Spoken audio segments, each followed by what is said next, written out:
ఇక మరొక వార్త ఉంది ఇక్కడ. కర్రెగుట్టలో రహస్యం, చారిత్రక గుహల్లో ఆదివాసీల స్థిర నివాసం. 1970-80 దశకాల్లో అంతుచిక్కని దాడులు. 1990లో కలెక్టర్ ఆదేశాలతో గుట్ట దిగిన ఆదివాసీలు. పామనూరులో ఊచకోతతో బెంబేలెత్తిన గ్రామాలు. నేటి వరకు అటువైపు చూడని గిరిజనులు. మావోయిస్టులకు సేఫ్ ప్లేస్, భద్రతా బలగాల ఆపరేషన్. అసలు కర్రెగుట్టల్లో ఏముంది?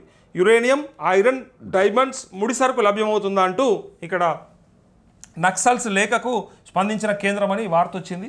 కర్రెగుట్టల ఖనిజ నిల్వలు ఉన్నట్టుగా అక్కడ చూడండి ఒకసారి. డైమండ్స్ దొరుకుతాయని చెప్పి ఇక్కడ ఒక వార్త ఉంది. అక్కడ ఇవే ఆ రాళ్ళు ఏంటి ఉన్నాయో అక్కడ చూడండి ఒకసారి. సో ఆపరేషన్ కగార్తో కర్రెగుట్టలపై దేశవ్యాప్తంగా చర్చ జరుగుతుంది. మావోయిస్టులకు సేఫ్ ప్లేస్గా ముద్రపడ్డ ఈ గుట్టల చరిత్రపై అందరూ ఆరా తీస్తున్నారు. అసలు ఈ నేపథ్యంలో కర్రెగుట్టలపై స్వేచ్ఛ ఇన్వెస్టిగేషన్ చేసింది. ఈ గుట్టలు ప్రకృతి రమణీయతకు ఆనవాళ్లు. నల్లటి కొండలు, పచ్చడి చెట్లు, పక్షుల కిలకిల రావాలు, సెలయేటి పర్వళ్ళు, వెరసి స్వచ్ఛమైన వాతావరణానికి కర్రెగుట్టల ప్రాంతాలు ప్రత్యేక నిలయాలు. ఇలాంటి స్వచ్ఛమైన ప్రకృతిలో 1970-80 దశకాల్లో ఆదివాసీలు అక్కడి గుహలను నివాస స్థావరాలుగా ఏర్పరచుకొని జీవనం సాగించారు. కొంతమంది గుర్తు తెలియని శక్తులు మావోయిస్టులపై నిత్యం దాడుల పరంపర కొనసాగించడంతో బెంబేలెత్తిపోయారు. ఈ క్రమంలోనే 1990లో అప్పటి ఉమ్మడి ఖమ్మం జిల్లా కలెక్టర్ బ్రహ్మదేవ్ శర్మ ఆదివాసులను గుట్టపై నుంచి కిందికి రావాలని, వచ్చిన వారందరికీ పునరావాసం కల్పిస్తామన్నారు. కానీ ఆచరణలో అది సాధ్యం కాలేదు. గుట్టపైన ఉన్న సౌకర్యాలు కింద లేవన్నప్పటికీ నివాస యోగ్యాలను తమకు చేతనైన స్థాయిలో చేసుకొని ఉంటున్నారు. పైన లభించిన అటవీ ఉత్పత్తులాగానే కింద కూడా లభించడంతో పైకి వెళ్లాలనే ఆలోచనను ఆదివాసీలు ప్రజలు విరమించుకున్నారు. అలాంటి కర్రెగుట్టల ప్రాంతంలో రాను రాను మావోయిస్టుల కోటగా మారిపోయిందంటూ అసలు అక్కడ డైమండ్స్ ఉన్నాయా, యురేనియమా, లేకపోతే ఐరన్ అనేది ఒకసారి చూస్తే కర్రెగుట్టల గుహల ప్రాంతంలో యురేనియం పాయింట్ ఉన్నట్లు మావోయిస్టులు గుర్తించారా? ఇది గమనించిన కేంద్ర ప్రభుత్వం అక్కడ మకం వేయాలనుకుంటుందా? అందుకే మావోయిస్టులు కేంద్ర బలగాలకు మధ్య యుద్ధం జరుగుతోందా అంటే మాత్రం అనేక డౌట్స్ వ్యక్తమవుతున్నాయి. కర్రెగుట్టల ప్రాంతంలో యురేనియం, ఐరన్, డైమండ్స్తో పాటు 29 రకాల ఖనిజాలు ఉన్నట్లుగా కేంద్ర ప్రభుత్వం గుర్తించినట్టుగా ప్రచారం జరుగుతోంది. ఇందుకోసమే గత 10 సంవత్సరాల క్రితం కర్రెగుట్టల ప్రాంతానికి హెలికాప్టర్ వచ్చిందని స్థానికంగా తెగ మాట్లాడుకుంటున్నారు. 10 ఏళ్ల క్రితం కర్రెగుట్టల ప్రాంతంలో కూలిపోయిన హెలికాప్టర్ ఆనవాళ్ళు ఇప్పటికీ అక్కడే ఉన్నట్లుగా సమాచారం.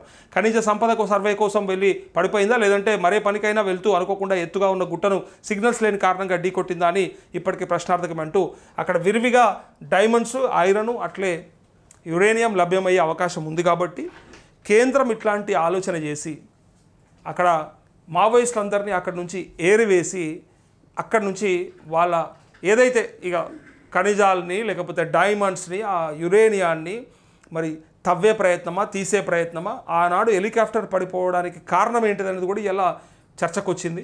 సో ఆ హెలికాప్టర్ మరి సిగ్నల్ లేక అనుకోకుండా వేరే పనికి వెళ్తుంటే అక్కడ కూలిపోయిందా, లేదంటే సర్వే కోసం వచ్చే కూలిపోయిందా అని అంటే డౌట్ వస్తూ ఉన్నాయి. సో ఇన్ని అనుమానాలు ఉన్నాయి. సో ఇలా జరగడానికి ఇంత పెద్ద ఎత్తున మరి హిడ్మా కోసమేనా లేదా వాళ్ళ అనుచరుల కోసమా, పూర్తిగా వాళ్ళని మరి 3000 మంది ఉన్నారు అన్నప్పుడు మరి వాళ్ళకి ఆ స్థావరం ఏదైతే ఏర్పాటు చేసుకున్నారో ఇక అంటే వాళ్ళకి అది కంచుకోట లెక్క అయిపోయింది నక్సలైట్లకి, మావోయిస్టులకి. సో అక్కడ నుంచి వాళ్ళని పంపించేసే ప్రయత్నం చేస్తే భవిష్యత్తులో మరి దాన్ని ఆక్రమిద్దామనా, మరి ఎందుకోసానికి ఒక 10 ఏళ్ల నుంచి జరుగుతుంది ప్రయత్నం అంటే ఖచ్చితంగా దీని వెనుక అనుమానాలు వస్తూ ఉన్నాయి. ఇక అందుకే ఇట్లాంటివన్నీ జరుగుతూ ఉన్నాయని అనుకునే అవకాశం వచ్చింది. ఇక్కడ విరివిగా డైమండ్స్ అట్లే ఐరన్ కూడా లభ్యమవుతుందట.